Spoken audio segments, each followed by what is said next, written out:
సురేష్ గారు, నిరవధిక కాల్పుల విరమణ ట్రంప్ బ్యానర్ మీద కొత్త సినిమా. ఇప్పుడు 2 సినిమాలు రిలీజ్ చేశాడు. ఏది 5 రోజుల కాల్పుల విరమణ, తర్వాత ఏమో 10 రోజులు, ఇప్పుడు 3వ సినిమా. కానీ ఏ సినిమా రిలీజ్ కావట్లే.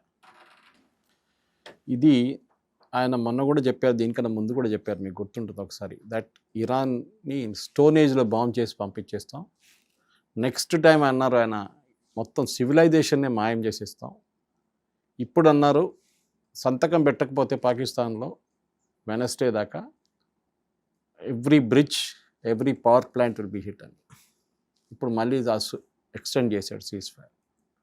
అంటే ట్రంప్ మాటకి విలువ లేదు. It has become a joke. అమెరికాలో ఒక టర్మ్ కూడా యూజ్ చేస్తారు వాళ్ళు, టాకో.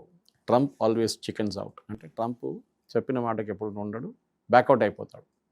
అదే జరిగింది కూడా.